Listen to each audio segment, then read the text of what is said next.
This here is the VW Tayron, and not Tayron as you might think it is pronounced. Now, we first saw this car being unveiled at the 2024 VW Indaba in October, and now it is officially in Mzansi shores. I know it might look like the VW Tiguan, but there are some differences.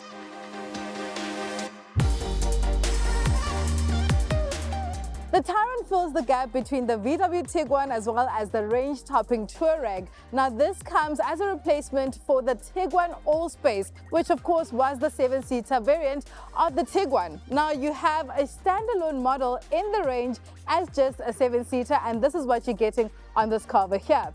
Now, this Tayron is in the R-Line spec, and it also gets the black style finishing and options. So you have this grille over here, which is glossed out, and you will see a lot of those gloss elements around the car. You do have your illuminated badge. These LEDs also come with IQ light technology. They're able to adapt as well as have cornering abilities. So you do have a lot of spec on this black style edition, especially in this R-Line. It does look completely sporty and aggressive.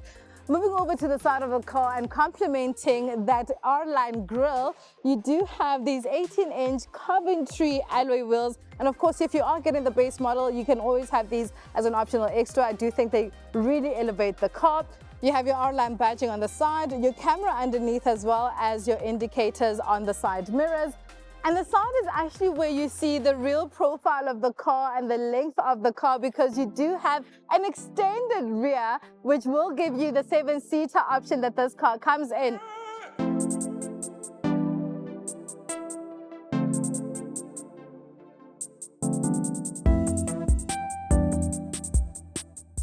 Now, in the rear is where I think the VW Tayron actually shines in the design perspective. You have the singular light bar that runs across the body of the car. You also have an illuminated badge. Now, because this is the black edition, you also get the Tayron written in black and the bumper as well. Inside the boot, plenty space. With the seats down, the rear seats down, you have about 850 liters worth of boot space, which I do think is quite ample. You have your 12-volt socket as well as your 150-watt plug point, which is actually going to come in handy when you're doing some adventurous driving out in the wilderness or just taking wild drives. So I do think this is another element that adds to how much of a family car this is.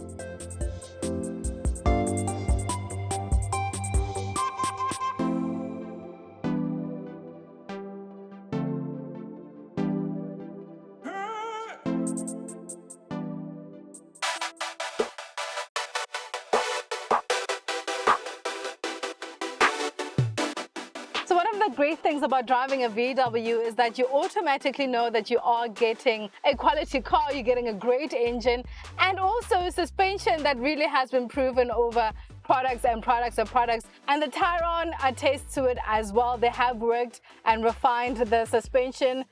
Under the hood is a 1.4-liter TSI engine that will give you 110 kilowatts and 250 newton meters of torque. I will say it's not enough to lug 8 people in this car. It definitely does feel like it will struggle under that weight.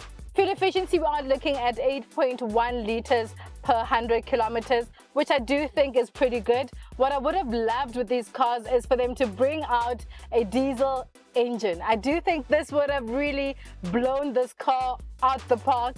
But other than that, it really is a sublime car, and it does offer that practicality and space that you would not get in a VW Tiguan. But if you are looking at, getting yourself a Tayron, you are able to get the 5-seater option. There are 3 trims available. It is the Tayron, the Tayron Life, as well as the Tayron R-Line. Because you are looking at a larger car, 7 seats, you are going to feel like this car should feel heavier than it does, but it really does feel like it is a normal 5-seater and not a 7-seater car. You can get yourself into the Tayron Life for $853. The base model starts at $811,800. And for this top end R-Line, you will be expected to pay just under 900,000 Rand. Yes, a bit pricey, but it is a fully spec'd family car with everything that you might need. The thing is, I like VWs because it does feel like you are in a well-made car. You are in a trustworthy car, and it also comes with the years of heritage and just craftsmanship that we've come to trust, especially in South Africa.